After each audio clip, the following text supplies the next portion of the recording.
خطوات دهان لون الشامبين الذهبي الميكس ومراحل التشطيب بالفيديو كامل بالتفاصيل بالشرح باستخدام الخامات. ده هيكون موضوع الفيديو ان شاء الله.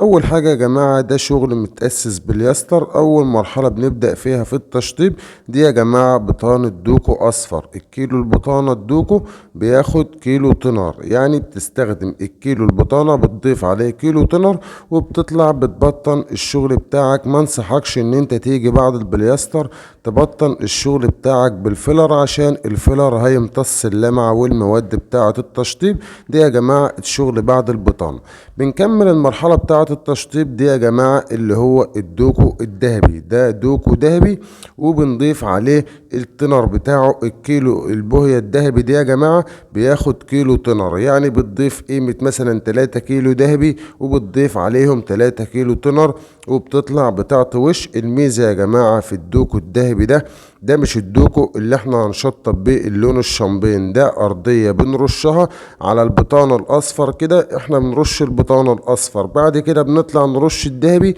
الذهبي بيكسي معانا وبيستر معانا من اول وش، عكس لو شطبت الذهبي او الشامبين على البلياستر على طول هيهلك معاك مون ومش هيطلع معاك مكسي واللون هيبقى شفاف.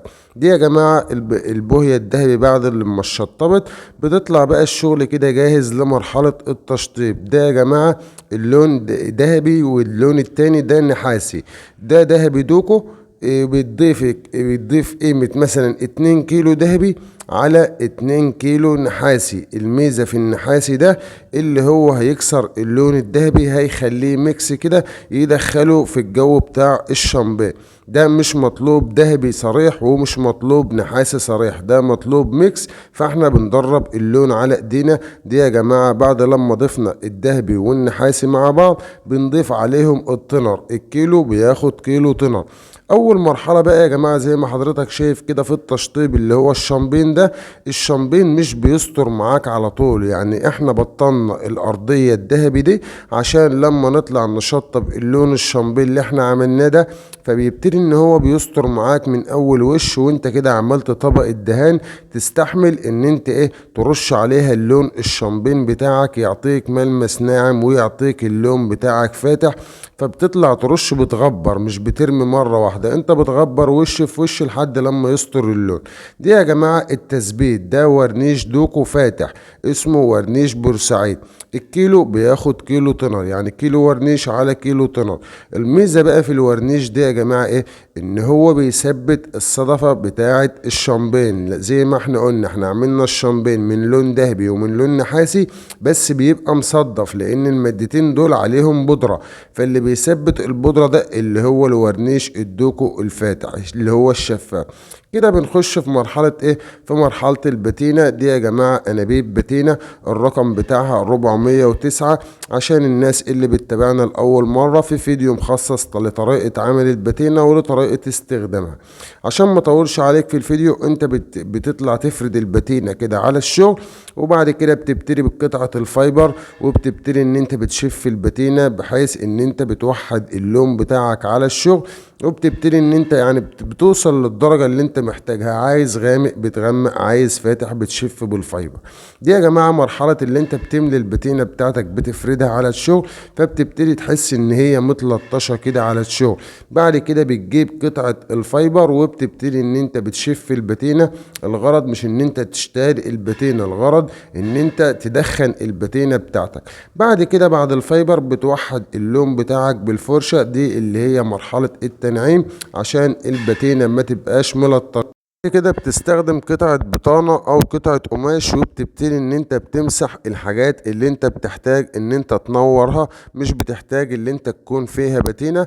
وبتسحب كده الباتينة بتاعتك، يعني بتضيع العلام بتاع الفرشة عشان الباتينة تبقى باينة ان هي متسحبة ومتضللة، ما يكونش باين فيها حاجات ملطشة. دي الميزة في الفايبر والميزة في قطعة القماش.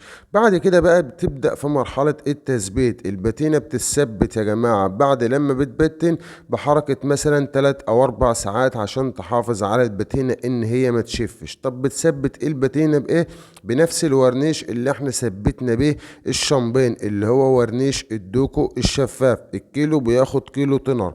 الرش بتطلع ترش بتغبر وش وبتسيبه لما يعضم 5 دقايق وبترجع تدي وش تاني، وبعد ما بينشف بتطلع بتسيحه بالتثبيت. ليه؟ عشان لو رميت على الباتينة دي يا جماعة مرة واحدة هتبتدي تحس ان اللون بتاع الباتينة ده بيشف وبيهرب من على الشغل واللون بتاعه بيغير. ده نتيجة ان انت رميت على الباتينة زيادة عن اللزوم.